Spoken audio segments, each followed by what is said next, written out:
So today is the day that I get to unbox and hopefully test the ThinkPad that I got from eBay. So the box is a bit beaten up, but overall it is okay. But my only main concern is that if you shake the box around, you can actually hear the laptop moving around. So anyway, opening up the box, we can see that all there is the laptop in a trash bag, which I'm assuming is clean.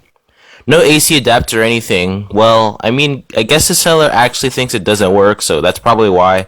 But hopefully it does work, or I'm basically screwed because the seller doesn't accept returns. Anyways, looks like I might have to hold on for a few days to test this because I do not have the correct size connector for this laptop. I have the second to largest one, and that won't work. So I'll take a visit to my local computer store and see if they have what I'm looking for. So they actually had the exact charger I needed, but I did not get it because their asking price was a steep $50.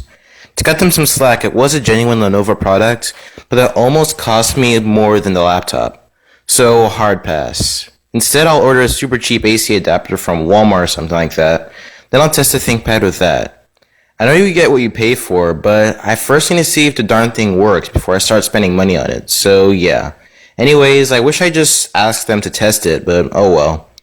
Well guys, I think that wraps things up. So if you enjoyed the video, hit that like button. If you didn't, you know where to go. While you're there, consider subscribing to the channel. Anyways, thanks for watching and I'll catch you in the next one.